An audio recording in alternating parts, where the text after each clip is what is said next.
Live from Fargo and serving you on TV, online, and on the go. This is Valley News Live at 5. The desperation in myself to find somebody that could help. Find somebody that could not only help me be a better parent, but find that key to why this intelligent young boy couldn't read or write. A mother's story of heartache turns into a mission to help others. And now she hopes to continue that by speaking out in favor of school choice programs. Valley News Team's education reporter Veronica Marshall has her story.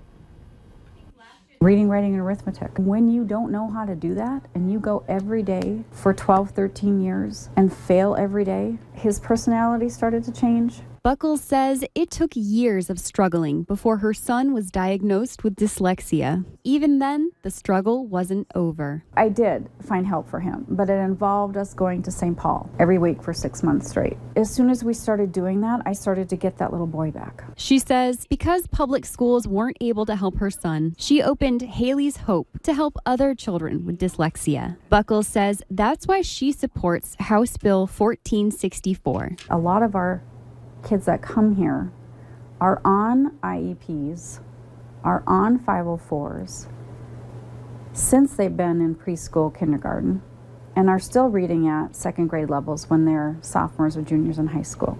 Dyslexia is experienced by 1 in 5 students, and there are ways to treat it. There are ways to remediate it, and it's not provided within public schools. Strindon's bill asks the state to study school choice programs and educational savings accounts. There's therapies out there for people who have access to them or who have the ability to pay for those services. An education savings account is a way to address this issue. A portion of their tuition dollars could be used for services that are provided outside of the public school. But educators argue against the idea, saying research shows those programs aren't effective. There's no evidence suggesting that school vouchers being used for private schools or for charter schools that charge tuition actually make any measurable difference in either school performance or students' academic performance. If communities want stronger outcomes for students, Kupferman says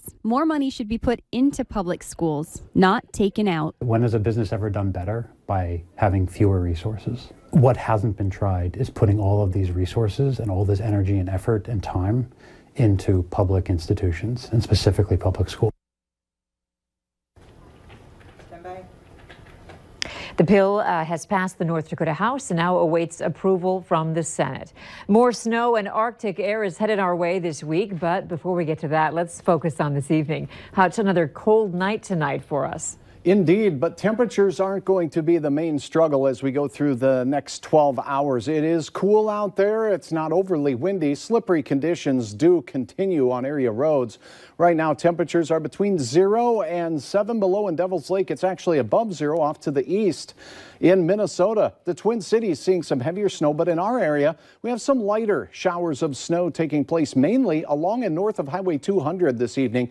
As we go through the evening and into the overnight hours, models suggest that we'll have a couple of waves of these snow bands passing through. So periods of light snow, mainly north. For Fargo, we could get a little of accumulation by daybreak, under an inch, but maybe 1 to 3 inches for some as we begin our Wednesday morning. The real story is what moves in by Wednesday afternoon and sticks around until late Thursday. A winter storm watch posted for many, with the exception of the Devil's Lake area.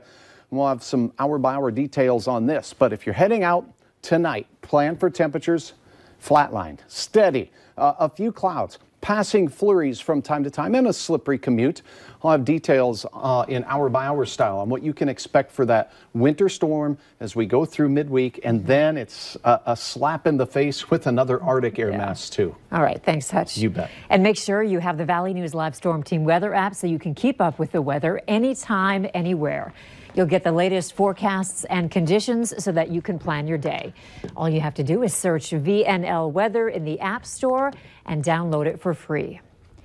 A man is in jail facing drug charges after police say a chase led them through multiple counties in the Northern Valley. It started this morning around 1:45 just east of Emaredo. Authorities say they tried to pull over a 34-year-old Quentin Demiri Jr., but when deputies got close to the car, he took off.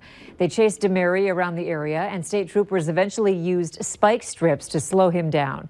He was arrested along Highway 281 for multiple charges, including reckless endangerment and possession of drugs. A 28-year-old man is facing a sexual assault charge after a woman says he raped her in 2017. Arsenio Oquin pleaded guilty on sexual assault charges. Court documents state the 19-year-old victim told police the man stopped by her apartment with a six-pack. Court records say the victim told Oquin she didn't feel good and needed to lie down. The next thing the victim says she remembers is waking up face down on her bed to Oquin raping her. Oquin told police the sex was consensual. One person is dead, another injured following a deadly house explosion in Minnesota. It happened early this morning in Hampton Township, which is south of the Twin Cities. You can see crews sifting through the aftermath as smoke from the blast billows into the sky. First responders say they found a severely burned man looking for his wife when they got to the scene. He was taken to a nearby hospital for care. A few hours later, a body was found among the debris. At this time, police believe the man and his wife were the only ones living in the home. There's no word yet on what caused the blast. Authorities have one person in custody following a shooting that injured a school bus driver in Minneapolis. The shooting happened near the junction of I-94 East at about 2:30 in the afternoon. A Minneapolis public schools bus driver was shot and injured. Police say the driver was shot following an accident and sustained non-life-threatening injuries. Minneapolis Public Schools report that one student was on board and was not injured. A Grand Forks woman is taking her message to Washington, D.C. for the State of the Union address.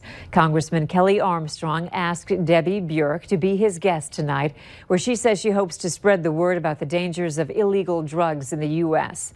This after her 18-year-old son died of a synthetic drug overdose. Valley News Team's Maddie Joseph spoke to the Bjorks, who say it's a tragedy that didn't need to happen. Debbie Bjork's son Christian died of a synthetic drug overdose in 2012. Someone he knew from high school asked him for a ride. He got invited in to this party and talked into ingesting a drug. Unfortunately, my son, after he was kicked out of the house, died and was found on the front sidewalk. Now, she's making it her top priority to spread the word of illegal drugs in the country. As a parent who's lost a child, I have to make something good out of this tragedy to go forward. And if I can save someone else's life, or if I can save another family from having to suffer through this, that's what I want to do. Drugabuse.gov says illicit drug use has been increasing since 2013. And Bjork says during the State of the Union address, she'll be going around calling attention to this problem in the United States. The fact that our representatives recognize that this is something that we need to address and we need to look at getting federal support for programs that help connect people to treatment is incredibly important. Holt says since September, she's helped over 50 people get back on the right track. In Fargo, Maddie Joseph, Valley News Live. If you or a loved one needs help dealing with addiction, call the First Link helpline on your screen. That number, 235-7335. They help people get connected to services they need for substance use disorders. The State of the Union address is on tonight at 8 o'clock, and we will have updates on our website, valleynewslive.com. Speaking of overdoses, one study reveals an increase in opioid overdoses that may be linked to a diarrhea medicine. Hear what medical experts are saying about it coming up. North Dakota Governor Doug Burgum is endorsing legislation that would have the state change its higher education governance structure from one board to two.